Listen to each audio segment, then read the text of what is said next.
For the author's craft questions for chapters 1 and 2 of the Watsons Go to Birmingham, don't forget that you must continue to write incomplete sentences. Failure to write incomplete sentences will result in loss of points. The first question is question 7, and it is about setting. The question says, Chapter 1 begins sometime in January 1963, and the first scene shows the Watson family bundled up on the couch watching a news report. Using the link included in Blackboard, infer how the events of January 14th, 1963 might have made Dad feel about Mama's affection for her hometown, Birmingham, Alabama. In Blackboard, underneath item 3 for these questions, where it says complete the author's craft questions using the links and information included here, there is a link for question 7. The link says this day in history, January 14th, 1963. If you click the link, it will take you to this page from the History Channel.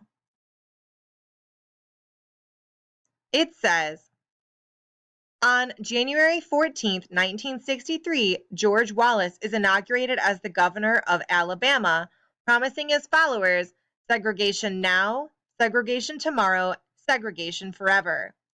His inauguration speech was written by Ku Klux Klan leader Asa Carter. At this point, we can stop there. We don't need to read any further. Now that we know what happened on January 14th, 1963, you can finish answering the first part of the question by writing on January 14th, 1963, and then explaining what happened. If you'd like additional information about what happened when George Wallace was inaugurated, you can also use the video located under the link in Blackboard. After you've figured out what happened that day, then you need to explain how it might have made Dad feel. If you do both of those things and write incomplete sentences, you will earn all 5 points. Question 8 is about illusion. It says, in Chapter 2, Kenny says that he was called Poindexter.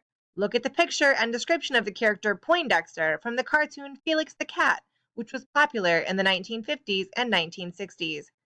Based on the picture, what do you think the other students were saying about Kenny when they called him Poindexter? Explain your reasoning. So, looking at the picture of Poindexter, we see that there's some text. The text says, Poindexter. Poindexter is the professor's genius nephew with an IQ of 222. He speaks in complicated scientific jargon, but when he is misunderstood, which is often, he sums up the content of what he is saying in 3 or 4 simple words. He's a bit of a wise guy, in that his intelligence underlies his sarcastic tendencies. To save face for the family, he will cover for his uncle's shortcomings and failures.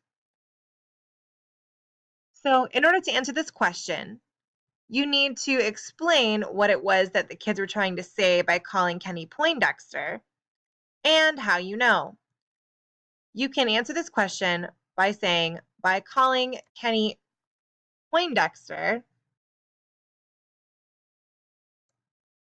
the other kids were trying to say that, and explain what it was that they were trying to say. And then you need to explain your reasoning.